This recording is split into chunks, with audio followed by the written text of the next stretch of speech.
치료가 초기에 발견을 잘해서 아니면은 심장에 문제가 생기지 않도록 평소에 예방적인 처치를 하는 게 가장 중요하겠죠. 가장 중요한 것 몇 가지를 들자면은 일단 첫 번째는 운동이에요. 평소에 좀 운동이 부족한 분들이 혈액이 탁해지기가 쉽고 혈관이 막히기가 쉽습니다. 적어도 일주일에 3번 정도 한 30분씩 내가 막 숨이 찰 정도로 심장이 심박수가 한 150에서 180회까지 뛸 정도로 강도 높은 운동들을 병행을 하게 되면은 혈관들을 항상 깨끗하게 유지를 할 수 있게 되고요. 두 번째로 심장에 문제가 있는 분들이 만약에 담배를 핀다 그러면 가장 큰 위험 요인이 돼요. 그래서 반드시 금연을 하셔야 됩니다. 그 외에도 식사를 좀 자연식 위주로 식사를 하시고 알코올이 심장에 도움이 된다는 얘기도 있고 해가 된다는 얘기도 있는데 적당량, 와인으로 따지면 와인 한 잔 정도 마시는 거는 오히려 심장 기능에 좀 활발하게 도움을 준다 그러는데 그렇게 한 잔만 마시고 말려면 좀 자제력이 필요하죠. 술 좋아하시는 분들은. 그래서 애시당초 내가 술을 자제할 수 없다 그러면 안 드시는 편이 훨씬 더 좋고요.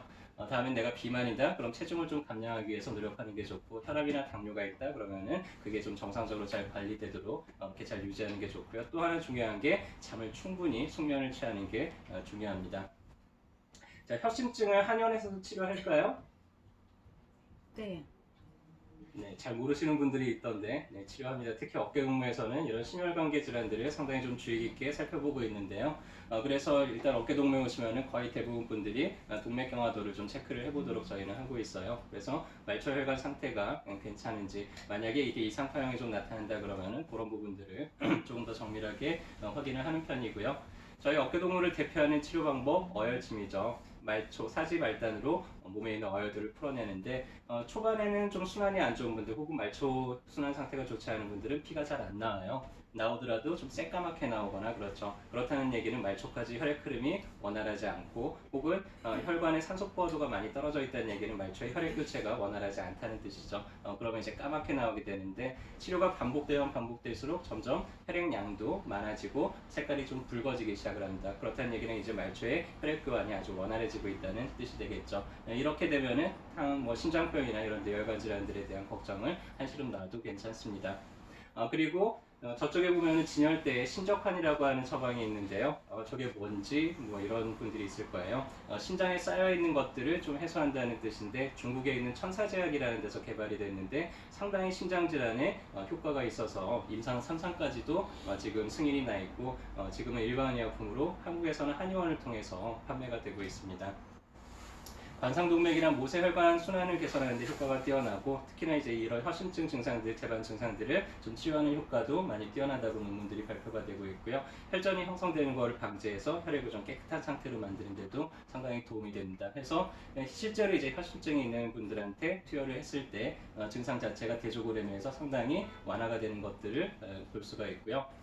다음에 우리가 보통 이제 약물로 협심증을 치료할 때 가장 많이 쓰는 처방이 이소솔비드라고 하는 처방인데 이게 상당히 부작용이 많아요. 그래서 8주 이상 계속 이 약물을 사용하는 경우가 한 65%밖에는 안 됩니다. 약에 대한 부작용 때문에 한 35% 정도가 약을 복용을 중단을 하게 되는데 똑같이 이제 신적하는 처방을 했을 때 신적하는 경우에는 8주 후에도 이런 부작용 나타나는 사례가 5% 미만이에요. 훨씬 부작용이 덜하면서도 효과도 거의 비등하게 그렇게 이제 나타나게 되죠. 또한 이제 혈관을 깨끗하게 만드는 그런 효과가 뛰어나는데 고지혈증 자체 콜레스테롤이나 이런 것들도 상당히 많이 낮춰준다는 그런 논문들이 보고가 되고 있습니다. 그래서 이런 것들을 심장 쪽에 문제가 있거나 혈관 쪽에 문제가 있는 분들이 오시게 되면은 신적하는 한 6개월 정도 좀 꾸준하게 복용을 하게 이렇게 지도를 하는데 실제로 그렇게 하고 나서 좋아지는 사례들이 많이 있었죠. 그래서 오늘은 이제 협심증이라는 게 어떤 거고 어떻게 예방하고 관리해야 되는지에 대해서 안내를 해드렸고요. 자, 만약에 내가 가슴이 뽀개질 것처럼 아파요. 이게 한 5분 이상 계속 지속이 되면서 어지럽고 숨이 차고 이런 증상들이 생기면서 왼쪽 팔로 쭉 저리는 증상들이 같이 동반이 되고 있습니다. 만약에 그렇다면 어디를 가야 될까요?